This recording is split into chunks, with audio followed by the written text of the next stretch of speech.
योऽन्तः प्रविश्य मम वाचमिमां प्रसुप्तां सञ्जीवयत्यखिलशक्तिधरस्वधाम्ना अन्याश्च हस्तचरणश्रवणत्वगादीन् प्राणान्नमो भगवते पुरुषाय तुभ्यं। सर्वेभ्यो नमः।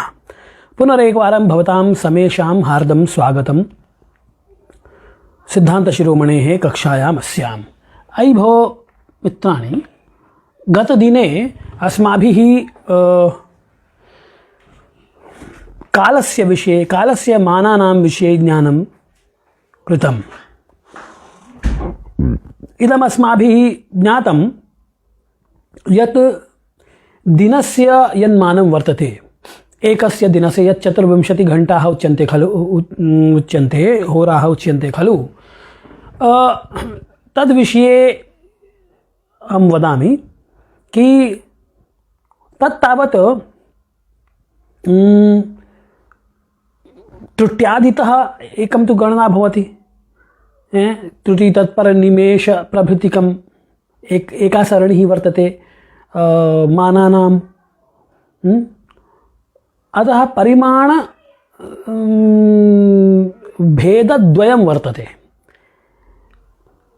एकः भेदः वर्तते यत्र त्रुटितः गणना आरभ्यते, त्रुटि तत्पर निमेष काष्ठा कला नाडी क्षण दिनं, क्षणः दिनम् इति एवं प्रकारेण खलु। अथ च अपरं यत् अपरः यः भेदः वर्तते तत्तावत् प्राणात् आरभ्य, प्राणः फलं घटी पुनश्च दिनं। तर्हि एतयोः उभयोः चर्चा व्यधायि ह्यस्तनदिने मया श्लोकरूपेण। सम्प्रति टीकां पश्यामः। इयं टीका तावत्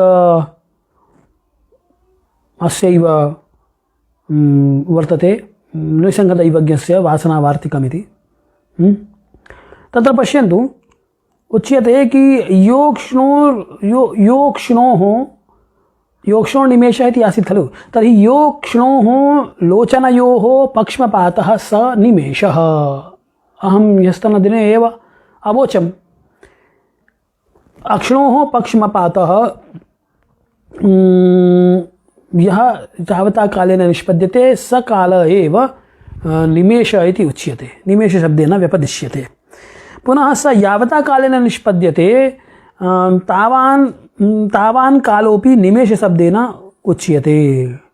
तस्य 30 विभागः तत्परसंज्ञकः। तस्य निमेषस्य 30तमो भागः तत्परः, तत्परस्य शतांशस्त्रुटिः इति। अहं टीकां पठामि।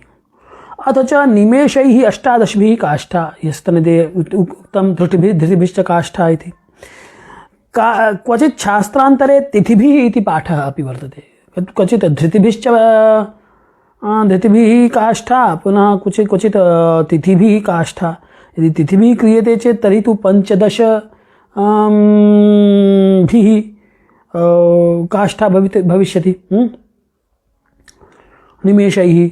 किन्तु धृति इति पदेन तु 18 बोधः भवति। अस्तु तावत्। तर्हि काष्ठा 30 कलोक्ता, कलानां 30 घटिका, सा चार्क्षी। भभ्रमस्य 6 भागः इत्यर्थः। भभ्रमस्य अर्थात् एकस्य नक्षत्रस्य भ्रमणं यावता कालेन भवति,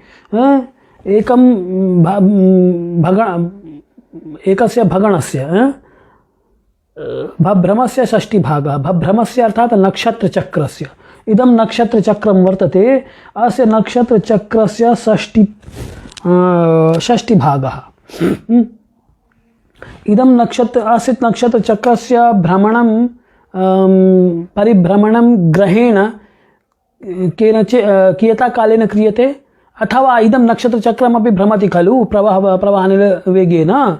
तर्हि यथा एवं इयं पृथ्वी वर्तते, अत्र नक्षत्राणि सन्ति परितः, पृथ्वीं परितः पृथ्वी स्थिरा वर्तते। एवं एते नक्षत्राणि एवं एवं एवं एवं रीत्या प्रवाहानिलवेगात् एवं भ्रमन्ति खलु परिभ्रमन्ति तर्हि तत्परिभ्रमणं कियता कालेन निष्पद्यते एतत् परिभ्रमणम् एकं परिभ्रमणं 24 घण्टाभिः होराभिः अथवा 60 घटिकाभिः सम्पद्यते खलु तर्हि तस्य इदमेव नक्षत्र अयमेव भभ्रमः अस्यैव भभ्रमस्य विषये चर्चां करोति टीकाकारः कि भभ्रमस्य षष्टिभागः तर्हि अस्य भभ्रमस्य षष्टिभागाः यदि क्रियन्ते इदं भभ्रम अयं भभ्रमः यावता कालेन निष्पद्यते असौ कालः यदि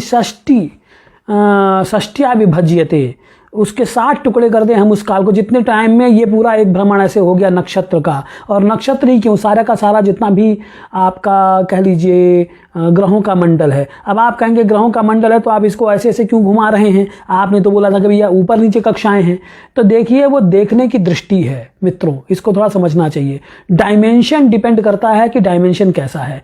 अगर मैं दूर से देख रहा हूँ यहाँ पे ये पृथ्वी है और ये मैं पृथ्वी से बाहर एक दृष्टा के रूप में देखूंगा तो ऐसे देखूंगा कि पृथ्वी ये है और सभी ग्रह इस प्रकार से हैं। चंद्रमा है, बुध है, शुक्र है, रवि है, मंगल है, गुरु है, शनि है। फिर इस क्रम से मैं ऐसे ऐसे बोलूँगा, एक यहाँ फिर एक यहाँ फिर एक यहाँ फिर एक यहाँ। आपने कभी देखा हो तो जो सोलर सिस्टम वाले यंत्र पड़े होते हैं जो प्रयोगशालाओं में, ज्योतिष की कक्षाओं में, तो उसमें ऐसा ही तो है ना, ऐसे ऐसे बना हुआ, ऐसे ऐसे थोड़ी ऊपर बना रखा है। क्यों? क्योंकि वहाँ धरती पृथ्वी पर नहीं है, पृथ्वी से दूर एक व्यक्ति उसको देख रहा है, ठीक। तो इस प्रकार से देख रहा है।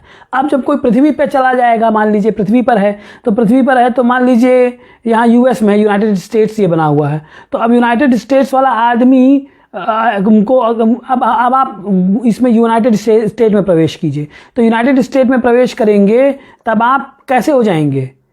देखिए ये मान लीजिए, ये चलिए मैं इधर यूनाइटेड स्टेट्स इधर है तो मैं इधर दिखा देता हूँ, वैसे तो उसमें दिखना भी नहीं है, लेकिन मान लीजिए कि यहाँ पे है कोई व्यक्ति। मैंने बताया ना कि पहले मैं जो ये बोल रहा था ग्रहों की कक्षाओं के बारे में, जो अब ये तो 2 डायमेंशन, ये ब्लैक बोर्ड पे जब आप देखेंगे तो ये 2 डायमेंशन है। It is 2 dimension not 3 dimension.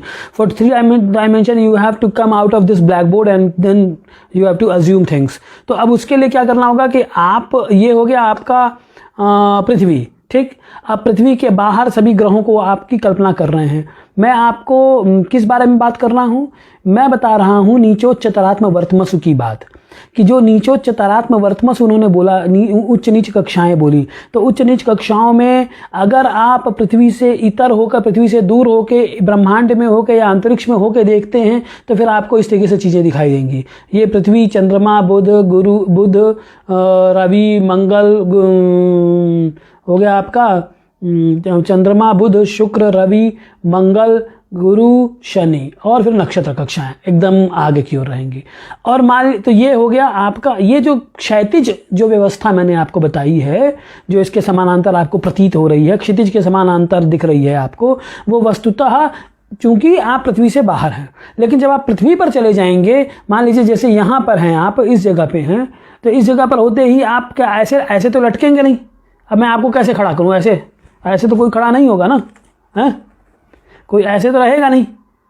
तो अब उसके लिए क्या करना? ऐसे नहीं रहेगा है, तो फिर इसका मतलब क्या हुआ? अब आप किसको पकड़ के ऐसे करना पड़ेगा, ठीक। तो जैसे ही ये ऐसे किए, सारा का सारा सिस्टम भी अपने आप ऊपर हो गया, ठीक। बात समझ में आ गई कि नहीं समझ में आई? इसी को कहते हैं अलग अलग पर्सपेक्टिव से, अलग अलग डायमेंशन से चीज़ों को देखना। जब आप पृथ्वी के बाहर रह के चीज़ों को देखेंगे तब फिर कैसे देखेंगे? तब फिर आपको यहाँ पे एक ग्रह, इसके बाद एक ग्रह, फिर इसके बाद एक ग्रह, फिर इसके बाद एक ग्रह, फिर सबसे दूर पे नक्षत्र कक्षाएं ऐसे रहेंगी, ठीक। और आपको इस प्रकार से पैरेलल चीज़ें दिखाई देंगी। लेकिन जब मान लीजिए आपको पृथ्वी पर ही रहकर, अब ये तो एक पर्सपेक्टिव हुआ, ये एक डायमेंशन हुआ, लेकिन जब आप पृथ्वी पर चले गए, मान लीजिए पृथ्वी पर इस जगह पे हैं, तो इस जगह पर आपको क्या मैं ऐसे खड़ा कर दूं? ऐसे खड़ा करने से कैसे काम चलेगा? व्यावहारिक नहीं, जैसे मैं हूँ तो मैं क्या ऐसे हूँ क्या? तो फिर अब इसके लिए क्या करना पड़ेगा? आपको पृथ्वी में जाना पड़ेगा। तो पृथ्वी में जाएंगे तो फिर अब आप, ये होगा यूं खड़े हैं आप, ठीक। तो यूं खड़े हैं तो अपने आप जितनी भी चीज़ें यहाँ थी वो सब क्या हुआ? वो सब अपने आप आपको इस प्रकार से दिखाई देंगे। बात समझ में आ रही है ना? इसीलिए फिर इनको हम ऊर्ध्व कहते हैं। जो चीज़ ऐसे हो रही थी वो फिर ऊर्ध्व क्रम से ऐसे होने लगेंगी। मेरे ख्याल से इससे बात समझ में आ जानी चाहिए। तो नक्षत्र, हाँ, तो फिर यही बात यही हो रही थी। तो अब इसलिए अब ऐसे भी ले लीजिए, मान लीजिए यहाँ पे हैं आप, अब यहाँ पे पृथ्वी को पकड़ के और इस तरीके से दिखाने में एक अजीब सा लगता है, लेकिन फिर भी चलिए मान लीजिए कि आप पृथ्वी पर ऐसे हैं, तो अब हम पृथ्वी के अंदर प्रवेश कर रहे हैं, सीधी सीधी बात मैं कहूँ तो। अब पृथ्वी को बाहर से नहीं देख रहे हैं, तो पृथ्वी पर आप प्रवेश कर जाइए, मान लीजिए यूएस में हैं आप, यहाँ पे हैं, तो अब आपको क्या होगा, जब आप यूएस पहुँच गए तो यूएस में आपको फिर अब चंद्रमा, बुध, शुक्र, रवि, मंगल, गुरु, शनि, इस प्रकार से ऊपर ऊपर दिखेंगे, और फिर सबसे ऊपर नक्षत्रों की कक्षाएं दिखेंगी आपको, ठीक। तब आपने को क्या देखा कि ये जो नक्षत्र कक्षा है, इस नक्षत्र कक्षा का भी भ्रमण हो रहा है। मैंने बोला पृथ्वी स्थिर थी, और पृथ्वी के बाद का जितना भी कुछ है, भूमेर बहिर्द्वादश, पृथ्वी से ऊपर 12 योजन तक तो भूवायु, और उसके बाद फिर प्रवाह नामक वायु। इस बात को भास्कराचार्य स्वयं गोलाध्याय में कहते हैं, जो जब अब आएगी चर्चा तो पढ़ेंगे इस बात को। तो इससे 12 योजन ऊपर जो प्रवाह नामक वायु है, जिसमें कि सभी के सभी खगोलीय पिंड हैं, वो सारा सिस्टम ऐसा घूम रहा है, ऐसा।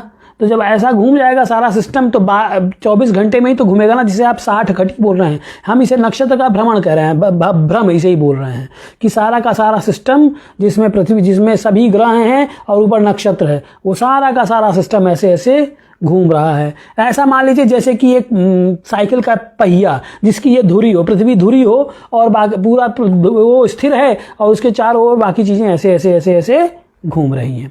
तो उस प्रकार से घूमेंगे। तो ये जो घूमने का जो टाइम है, ये इसको 60 भागों में, तो ये इसको जब 60 भागों में बांटेंगे, तो इसे ही एक भाग को एक घटी कहेंगे, हैं। इसी बात को वो कह रहे हैं कि भ्रमस्य षष्टि भाग इत्यर्थः। फिर आगे कि घटिका द्वयेन क्षणो मुहूर्तः, कि 2 घटिका जब हो जाएगी तो 2 घटिका का एक क्षण हो गया। क्षणानाम 30 दिनम, 30 क्षण का एक दिन होता है। अथ प्रकारांतरेण दिनम उच्यते। मैंने बोला ना कि एक तो एक ये सिस्टम हुआ, this is one scale on which there are so many units, and on the basis of those units इसने डे का उस प्रकार से लक्षण बताया, दिन का लक्षण इस प्रकार से बताया, उसका मान इस तरीके से बताया। अब एक दूसरी स्केल है जो कि अस्वादि स्केल है या प्राणादि स्केल है। तत्र पश्यतु, तत्र किम उच्यते कि गुरुवक्षरैः खेन्दुमितैरसुः इति, कि एक, अब उसको कह रहे हैं कि एकमात्रो लघु, एकमात्रिक जितने भी अक्षर होंगे वो सब लघु कहलाएंगे। और द्विमात्रो गुरुः, द्विमात्रिकः यः वर्तते सः गुरुः। तथा उसका लक्षण कह रहे हैं सानुस्वारो विसर्गान्तो दीर्घो युक्तपरस्तु यः इति छंदो लक्षणे प्रतिपादितम्। छंदो लक्षण किं प्रतिपादितं गुरोः स्वरूपम, गुरुवक्षरस्य स्वरूपम। तो उच्यते कि सानुस्वारः, अनुस्वारेण सहितः, अनुस्वारेण सहित अह बालकः। अब बालकः में क में अ, ये एक मात्रिक है, लेकिन जब उसमें विसर्ग लगा देंगे तो वो गुरुवक्षर हो जाएगा, गुरुवक्षर की तरीके से द्विमात्रिक हो जाएगा, उस प्रकार से व्यवहार करेगा, क्योंकि एक मात्रा विसर्ग की, एक मात्रा आकार की। तो बालकः तो हो गया, सानुस्वारा हो गया। इसी प्रकार से कहते हैं, नहीं सानुस्वारा ये नहीं है, तो विसर्गांत है। विसर्ग अंते यस्य सः विसर्गान्तः। लेकिन सानुस्वार यानी कि अनुस्वारण सहित, यानी कि जैसे बालकम, तो कम, खम, गंग, घंग, चंग, झंग, ये जितने भी हैं ये सब क्या हो जाएगा, ध्वजाग्रम, ध्वजाग्रम, त्रोटय, त्रोटय। तो ये अंक, अंग, चंग, टंग, तंग, पम, वीम, ये जितना भी है ये क्या हो जाएगा, ये सब के सब दीर्घ अक्षर हैं। तो दीर्घ गुरु अक्षर हैं, और दीर्घ तो है ही आ, ई, उ, ये सब है ही। युक्त परस्तु यह, और युक्त हो, संयुक्ताक्षर हो, तो संयुक्ताक्षर जैसे ही होगा तो उसके बाद का जितना जो अक्षर होगा वो अपने आप क्या हो जाएगा, दीर्घ हो जाएगा, हैं। हृदयानि व्यदारयत, हृदयानि व्यदारयत अव्य, युक्त परः, परस्तु यह, तो अब व्य अपने आप में दीर्घ गुरु हो जाएगा। तो युक्त परस्तु यह इति छंदो लक्षणे प्रतिपादितम। तो यद अक्षरम सानुस्वारम विसर्गान्तम दीर्घम यस्य अक्षरस्य परतः संयोगस्थलः थलेष्वपि परतः संयोगस्थलेष्वपि गुरु संज्ञम ज्ञेयम। तो इन सब में गुरु संज्ञा समझनी चाहिए। तो गुरुवक्षर से उच्चार्य मानस यावान कालः तद्दशके न एक असु। अब वो जितना समय उसमें लगा गुरुवक्षर दीर्घाक्षर के उच्चारण में, तत् यावता काले न दीर्घाक्षर से उच्चारणम क्रियते, the time that has been taken by in to pronounce that those 10 दीर्घाक्षर, वो that time is called as असु, उसे ही आप प्राण कहते हैं। तो प्रशस्तेन्द्रिय पुरुषस्य श्वासोच्छ्वासांतरवर्ती कालः इत्यर्थः। अभी टीका में इन्होंने वो दूसरा भी इसका दे दिया कि प्रशस्त इंद्रिय पुरुषस्य, प्रशस्त इंद्रिय हो, ये नहीं है कि उसकी घ्राण इंद्रिय काम नहीं कर रही, दमे का मरीज है ससुरा, तो ऐसा नहीं। जो दमे का मरीज ना हो, छाती उसकी बढ़िया हो, तब फिर ठीक से बैठ सुखासन हो। इसीलिए उसको टीकाकार में कपिलेश्वर इसको और सुधार के बोलते हैं कि सुखासीन स्वस्थ पुरुषस्य एक श्वासोच्छ्वासांतरवर्ती कालः, ऐसा बोल देते हैं। तो श्वासोच्छ्वासांतरवर्ती काल की यही प्राण है, ठीक। और इसी प्राण का जब आप आयाम करते हैं, विस्तार करते हैं, तो आप प्राणायाम करते हैं, ठीक है ना। तो श्वासोच्छ्वासांतरवर्ती काल इत्यर्थः। तो षड्भी प्राण ही एकम पानीय फलम, 6 प्राण का एक पल होता है, ठीक है मित्रों। अब शपला नाम षष्टिया घटी 60 पलों की घटी हो जाएगी। घटी नाम षष्टिया दिनम 60 घटी का दिन हो जाएगा। 30 दिन ही एक मास, 30 दिन का एक मास। मास है 12 वर्षम इति, 12 मासों का एक वर्ष हो जाएगा। इति काल से विभाग दर्शितः। अतः एतत् प्रसंगेन क्षेत्र विभागोपि कथितः। अब वहाँ क्षेत्र का विभाग भी उन्होंने उसी प्रसंग में कह दिया। क्या कहा कि क्षेत्रे समाद्येन समाविभागा इति, क्षेत्रे कक्षायां समाद्येन वर्षाद्येन समास्तुल्याः क्षेत्र विभागाः ज्ञेयाः। ते के चक्र, तो क्षेत्र में भी क्षेत्रे अर्थात कक्षायाम, क्षेत्र का क्या मतलब है, कक्षायाम, ग्रह कक्षायाम, समाद्येन वर्षाद्येन तुल्याः विभागाः अस्माभिः अवधेयाः। उसकी चर्चा आगे अपने आप आएगी जब हम सूर्य के भचक्र की बात करेंगे। तेके तो चक्र राश्यं शकला विलिप्ताः यथा एकस्य वर्षस्य मास दिनादयो विभागाः एवं भगणस्य राश्यं शादयः इति भावः। तो ये टीका रह गई थी, टीका हमने कह दिया।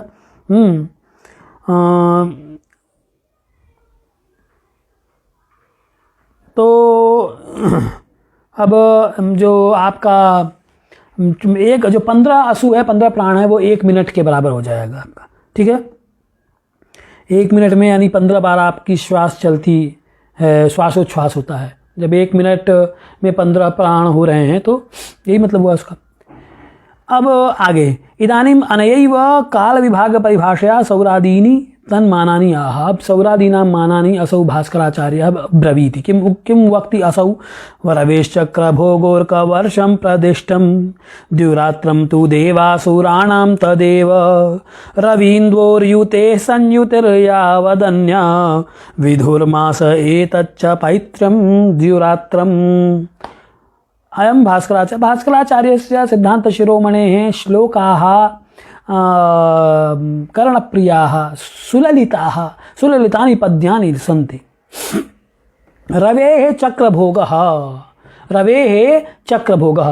अयं रविः वर्तते, पश्यतु इदं इयं रविकक्षा, अस्यां रविकक्षायां परिभ्रमन् असौ सूर्यः यदा एकं चक्रं भुनक्ति एवं रीत्या तर्हि किमुच्यते, रवेः चक्रभोगः। इदं भ्रमणमेव इदम् एकं भ्रमणमेव तस्य रवेः एकः चक्रभोगः। इदं चक्रं खलु, राशिचक्रं वदतु, नक्षत्रचक्रं वा वक्तुं शक्यते। तर्हि इदं नक्षत्रचक्रं राशिचक्रं वा यद् वर्तते तस्य भ्रमणं यावता कालेन असौ रविः सम्पादयति तावता कालेन तस्य एकः भगणकालः अथ च रविवर्षं सौरवर्षमपि उच्यते। देखिए ये सूर्य इस प्रकार से नक्षत्र चक्र में या राशि चक्र में भ्रमण करता। अब आप कहेंगे यहाँ नक्षत्र चक्र तो है नहीं, तो ये तो कक्षा है, ग्रह के सूर्य की कक्षा है। सही बात है, सूर्य की कक्षा है, लेकिन हमने क्या कहा था कि वो सब नक्षत्र तक ले जाइए, रेखाएं सूत्र ले जाइए नक्षत्र तक या राशियों तक ले जाइए जो नक्षत्रों में हैं, और अपने आप वो विभाग इस प्रकार से प्रत्येक ग्रह की कक्षा में हो जाएगा। चंद्रमा में भी हो जाएगा, सूर्य में भी हो जाएगा, इसके बीच के ग्रह में भी हो जाएगा, इसके बाद के भी ग्रह में हो जाएगा, ठीक। तो इस प्रकार से ये जो कक्षाओं में विभाग हो गए, तो इन विभागों से हमको ये पता चल गया कि सूर्य यहाँ से इस बिंदु से चला और इन 12 राशियों का भोग करते करते करते करते करते करते यहाँ कंप्लीट कर लिया एक भोग। इस भोग में उसको एक सौ जितना समय लगता है उसे हम बोलते हैं एक सौर वर्ष।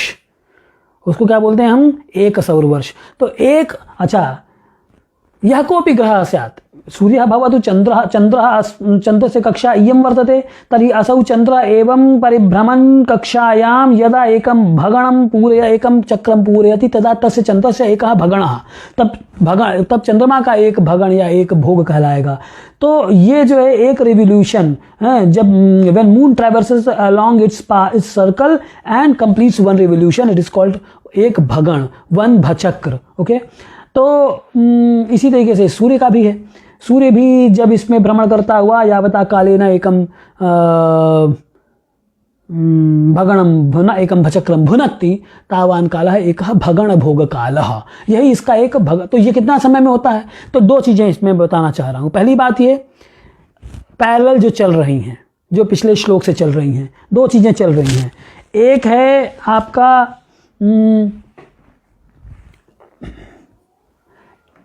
देखिए, इधर एक को इधर लिखता हूं, किधर लिखता हूं, इधर ये हो गया आपका राश्यादि विभाग, ठीक, और ये हो गया काल यानी कि दिनादि विभाग कर लीजिए, ऐसे कर लीजिए।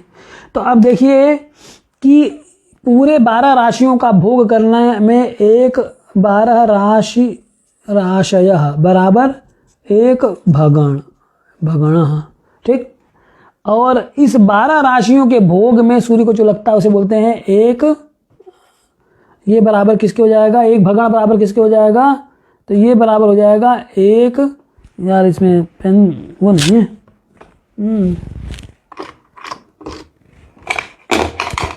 पेन उसमें डालना पड़ेगा, चलो कोई नहीं, दूसरे पेन से लिख लेता हूँ। देखिए, तो ये हो गया आपका एक सौर वर्ष, ठीक। अब ये काल, यहां इधर इस तरफ काल है, इस तरफ क्षेत्र है। सो दिस क्षेत्र is just the circular distance, okay, or celestial distance you can say for that matter. So this is called the celestial or circular distance, and this distance is measured in terms of Rashi Kala Vikla, Rashi Ansh Kala Vikla, and the time taken by a planet while completing this circle or revolution is being measured in din, mass, वर्ष and so on, ठीक है। तो ये जो है सूर्य, असौ सूर्य यदा एकम भगणम पूरयति, भगणम करोति, इदम भचक्रम पूरयति, अर्थात भचक्रे स्थितानां 12 राशीनां भोगम करोति, तर्हि यावता कालेन करो, तर्हि एकदा संपूर्ण चक्रम करोति चेत एकः भगणः अस्य सूर्यस्य। इदम भगणम अमुम भगणम कियता कालेन संपद्यते रविना, तर्हि एकेन सौरवर्षेण इति भावः। तो अब यहाँ दोनों चीजें पैरेलल चल रही हैं। एक सूर्य के लिए, सौर, जब सूर्य की अब बात करेंगे तो सौर पक्षे सूर्य मते अथवा सूर्य से गणनायाम इदम वयं पश्यामः कि यावता कालेन असौ सूर्यः एकं भगणं पूरयति अथवा 12 राशीन् भुङ्क्ते, तावान् कालः एव एकं सौरवर्षम् इति उच्यते इति भावः, ठीक। तो इसलिए क्या बोला? रवेश चक्र भोगः अर्कवर्षं प्रदिष्टम। रवेः चक्र भोगः, रवेः अर्थात सूर्यस्य, चक्र भोगः अर्थात एकस्य भचक्रस्य भोगः यावता कालेन संपद्यते तावान् काल एव अर्कवर्षं प्रदिष्टम, सौरवर्षं प्रदिष्टम कथितम। द्युरात्रं तु देवासुराणां तदेव यद अर्कवर्षं वर्तते खलु, जो एक सौर वर्ष हुआ, तदेव सोलर ईयर सौर वर्षमेव किम वर्तते द्युरात्रम, वो केवल दिन और रात यानी कि 24 आवर्स हैं। किसके?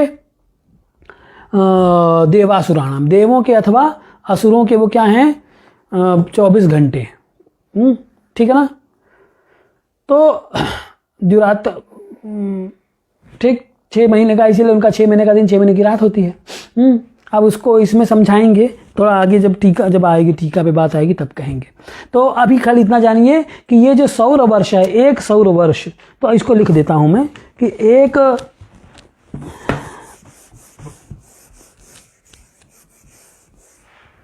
दिख रहा है कि नहीं दिख रहा है आप लोगों को? ये कहाँ तक विजिबल है? हाँ ठीक है, विजिबल है प्रॉपर। अब देखिए, तो वो ये कह रहे हैं कि जो एक सौर वर्ष है, एकम सौर वर्षम तुल्यम वर्तते केना, तो उच्यते देव द्युरात्रम अथवा असुर द्युरात्रम। जितना टाइम में हम लोगों का एक साल बीतता है, उतने टाइम में तो देवताओं का चाहे असुरों का एक दिन बीतता है। यही तो इसका मतलब हुआ। और क्या मतलब है? जितना हमारा एक सौर वर्ष है, उतने समय में देवता का एक द्युरात्र, द्युरात्र यानी कि अहोरात्र, अहो अहश्च रात्रिश्च इत्यहोरात्रम। तो अहोरात्र जो है इसके यानी 24 घंटे, 12 घंटे का दिन, 12 घंटे की रात हमारे मान से। तो इनके मान से इनके 12 घंटे के दिन और 12 घंटे की जो रात है वो कैसे होगी, वो कितने की तुल्य होगी? तो जितना हमारा एक सौर वर्ष होता है उतने देर में। इसको अगर और सरल भाषा में लिखूं तो क्या लिखूंगा? एक सौर वर्ष है 1 solar year, 1 solar year is equivalent to 1 क्या लिख दूँ उनको, 1 डे ऑफ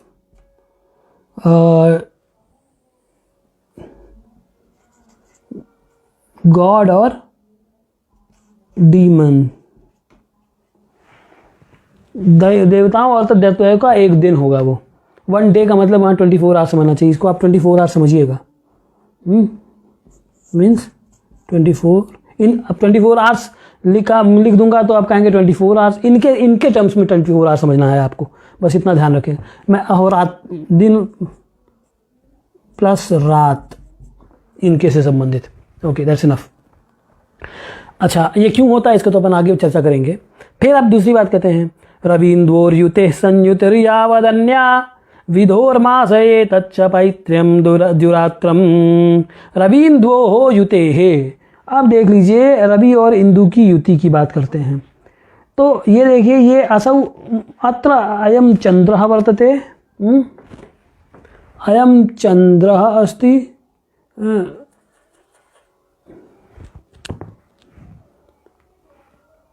अयम सूर्यः, अत्रापि सूर्यः।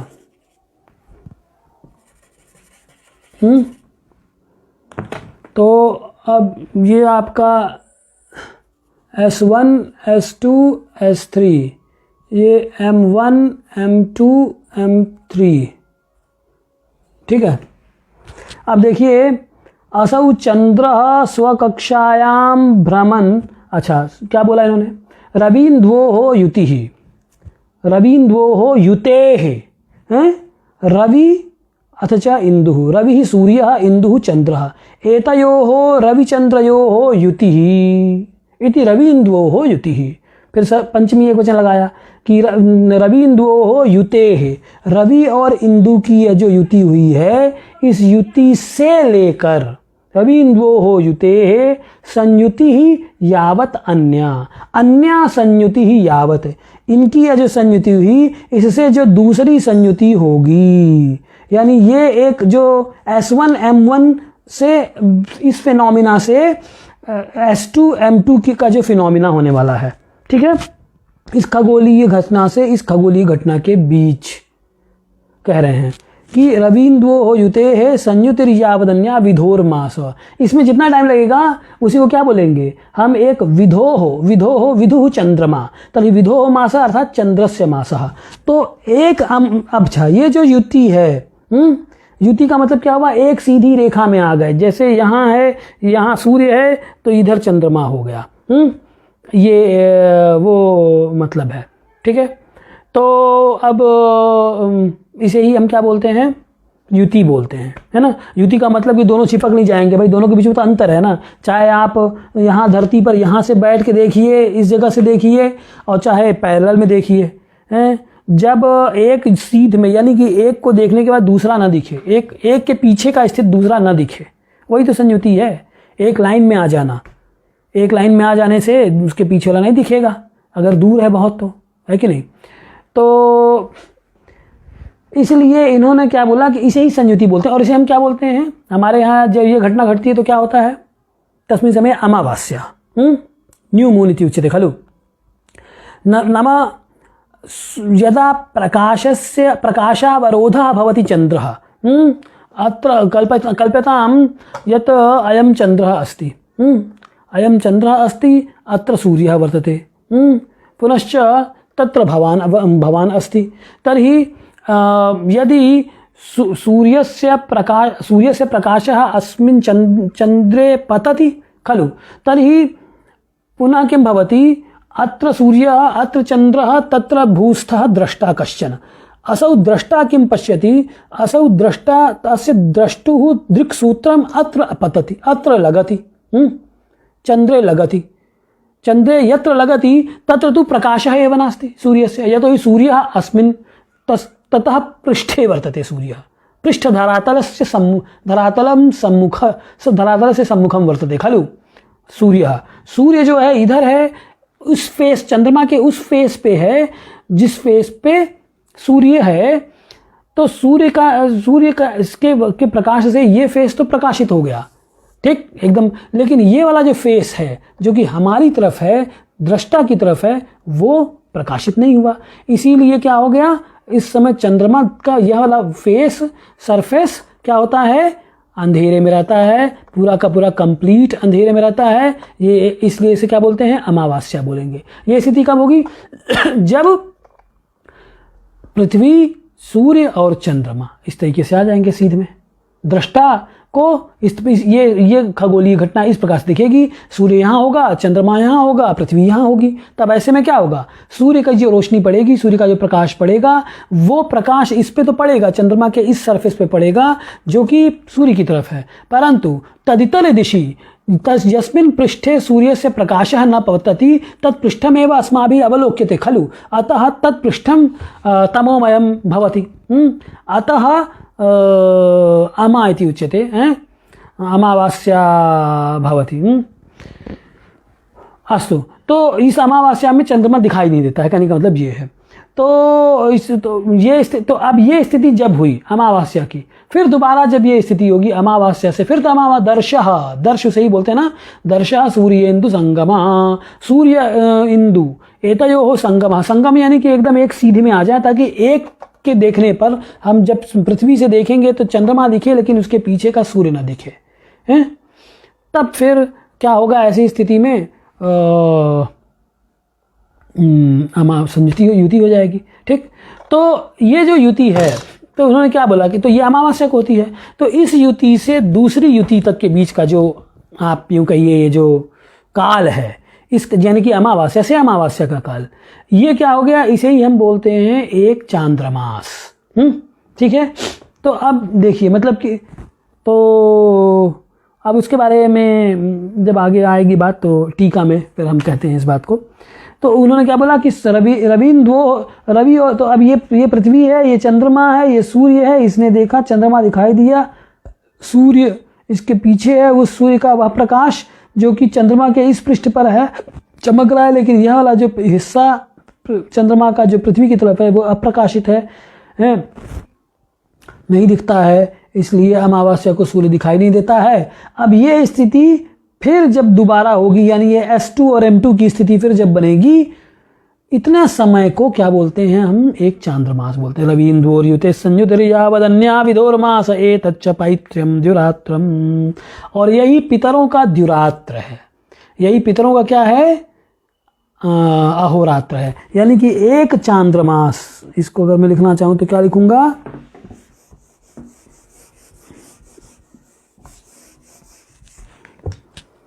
एक चांद्रमासः बराबर एक पितृदिनम।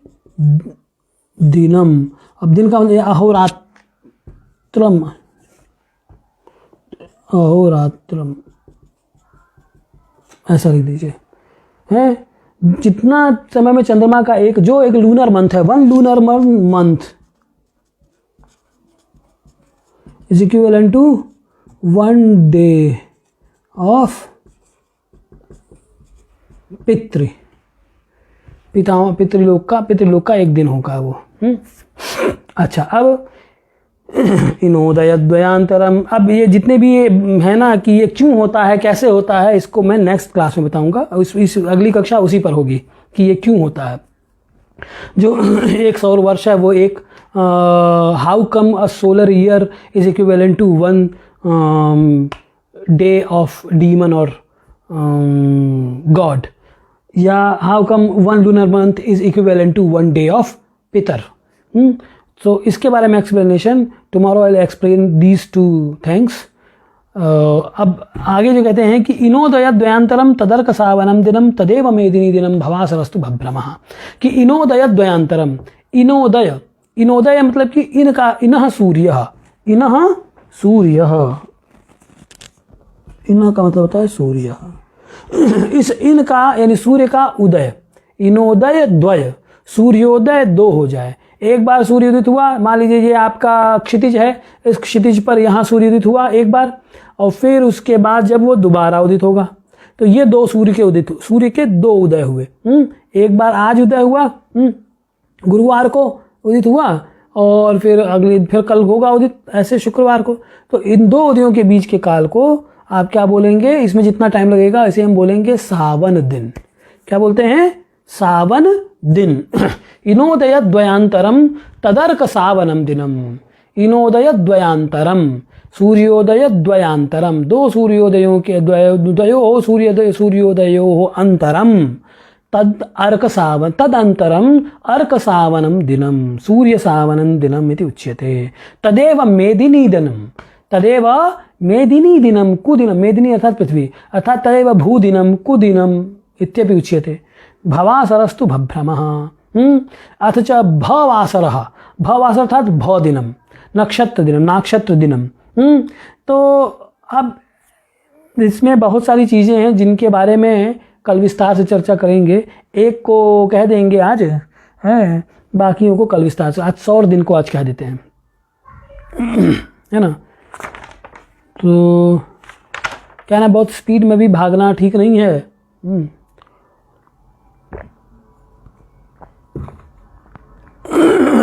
देखिए, वो कहते हैं कि इनोदय द्वयांतरम तदर्क सावनम दिनम तदेव मेदिनी दिनम, और भवासरस्तु तो सावन दिन को आपको एक दिन जो अभी तक में सबसे ज़्यादा क्लियर हुआ होगा, हमने बात किसकी की, सौर दिन, सौर वर्ष, दिव्य दिन है या असुर दिन। फिर हमने बात की चांद्रमास और पितृदिन, ऐसा बोला। फिर तो ये 4 हो गया ना। अब 5वीं इंफॉर्मेशन है सावन दिन की। तो सावन दिन तो एकदम क्लियर है कि 2 सूर्योदयों के बीच का, बुधवार और गुरुवार के में जब बुधवार को जब सूर्योदय हुआ और गुरुवार को जब सूर्योदय हुआ, इन दोनों के बीच का जो टाइम का काल है यही एक सावन दिन हो जाएगा। ये एकदम क्लियर है। तो तदेव, उसी को हम मेदिनी दिन यानी कुदिन बोलते हैं, उसी को हम भूदिन बोलते हैं।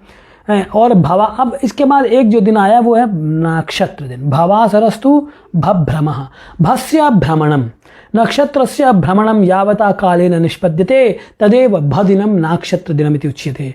मैंने आपको आरंभे एव मया इदं प्रादर्शि यत् चिन्तयतु इदं भूगोलं वर्तते, अत्र नक्षत्र चक्रम वर्तते, तर्हि इदं नक्षत्र चक्रम यावता कालेन एकं भ्रमणं पूरयति तदेव एकम नाक्षत्रम दिनम, वही एक नक्षत्र दिन कहलाता है। यानी प्रवाह वायु के द्वारा जो घुमा दिया जाता है ना, तो उस घुमाने में जितना टाइम लगता है वही एक नक्षत्र दिन है। तो घुमाने में कितना टाइम लगता है? 24 घंटे का, यानी 60 घटी का। तो यही 60 घटी ही एक नक्षत्र दिन है। तो नक्षत्र दिन के यही एक ऐसा दिन है जिसके बारे में इन्होंने कोई भी ननु नच नहीं किया, सीधे उसका मान दे दिया कि 60 घटी, 60 घटी बराबर नक्षत्र दिन, सीधे सीधे आप ये समझिए। यानी नक्षत्रस्य एकस्य कस्य नक्षत्रस्य उदयात् तस्य पुनरुदयं यावत् एकम नक्षत्रम दिनमिति। एक नक्षत्र का जिस समय उदय हुआ, इसको उदाहरण से यूँ समझ लीजिए कि मान लीजिए आज रात में आपने देखा कि अश्विनी नक्षत्र उदित हुआ और टाइम आपने मिलाया तो देखा कि रात में 8 बज रहे थे, तो अश्विनी आपने पश्चिम दिशा में उदित देखी। ठीक, फिर जब अगले दिन आपने देखा तो आपको 8 बजे फिर अश्विनी वहीं दिख गई। ठीक है ना। तो ये जो बीच के तो ये जो दोनों के अश्विनी के दो उदयों के बीच का जो समय आया, यही एक नक्षत्र दिन या भभ्रम कहलाता है। इसे ही भवासर बोला उन्होंने, भ दिन नक्षत्र दिन, जो कि उन्होंने स्पष्ट कह दिया कि भैया वो 60 घटी का होता है। ठीक, अब देखिए सौर दिन के बारे में कहते हैं, रविश चक्र भोग गोर का वर्षम प्रतिष्ठम जो कहा था उसको थोड़ा सा कह देते हैं। तो देखिए ऐसा है कि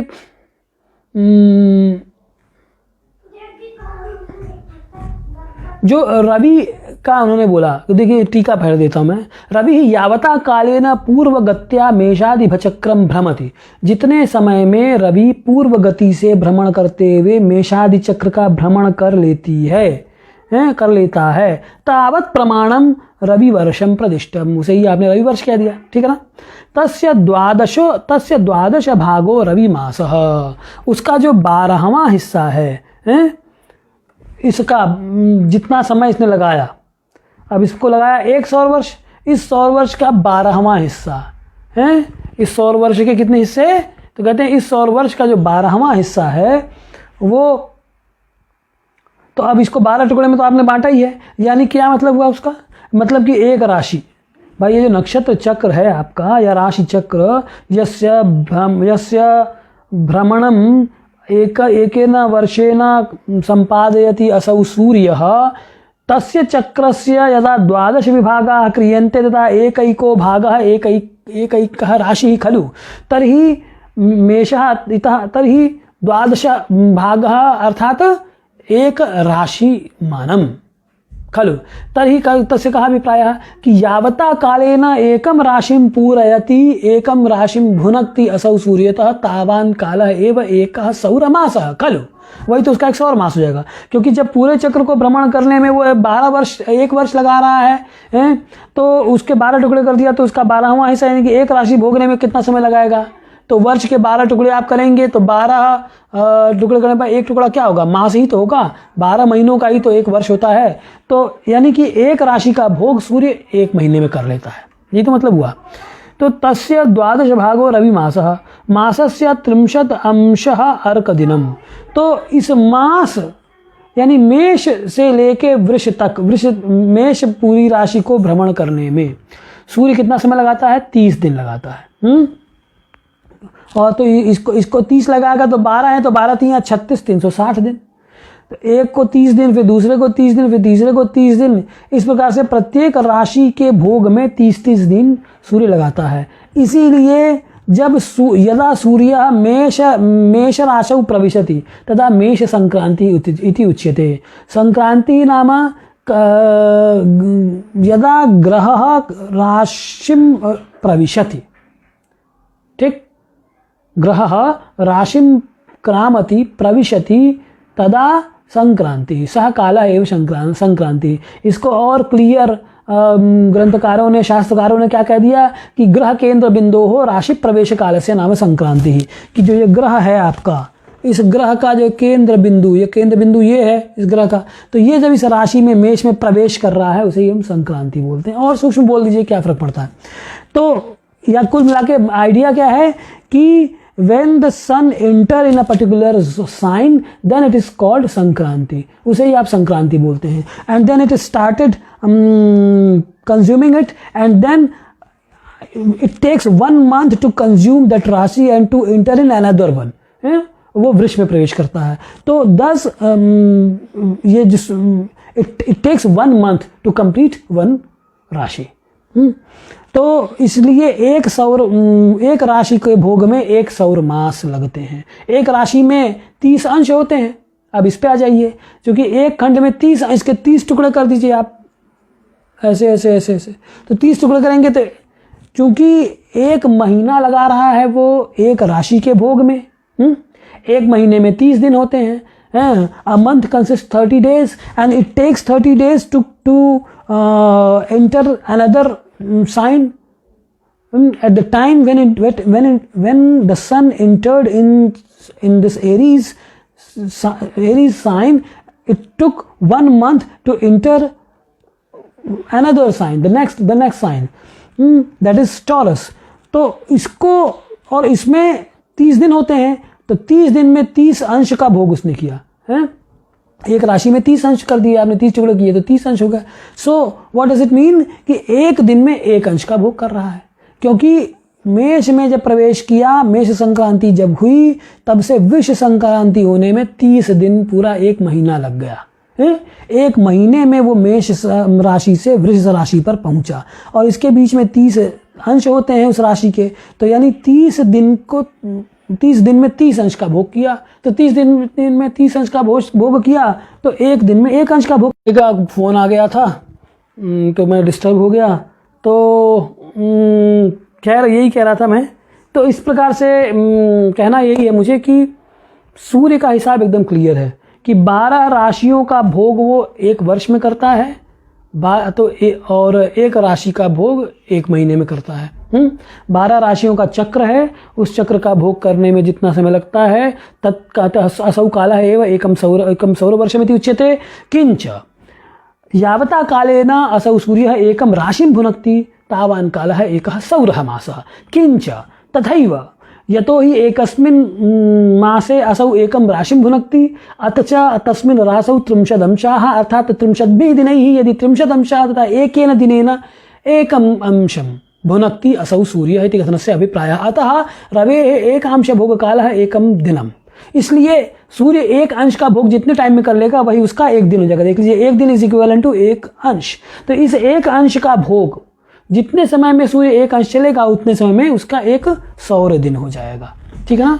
तो अब चूंकि सूर्य का 1 अंश भोग करने में वो सूर्य जब चलेगा तब 1 अंश का भोग करेगा, तो कभी सूर्य धीरे चलेगा, कभी तेज चलेगा। Sometimes it is lazy and sometimes it is fast. तो उसके हिसाब से सौर दिन होने में कभी कम समय और कभी ज़्यादा समय लगता है। ठीक है। तो सौर का तो ये है मान, दिन, मास, वर्ष इत्यादि। बाकियों के बारे में कल चर्चा करेंगे। तो कल फिर एक बार ज्वाइन कीजिए। जिनको सूर्य सिद्धांत पढ़ना हो वो सूर्य सिद्धांत संस्कृत शौर्यम पे, चाहे मेरे फेसबुक पेज पे जाके पढ़ सकते हैं। इन्हीं शब्दों के साथ मैं अपनी वाणी को विराम देता हूँ। जयतु संस्कृतम, जयतु भारतम, जयतु ज्योतिषम।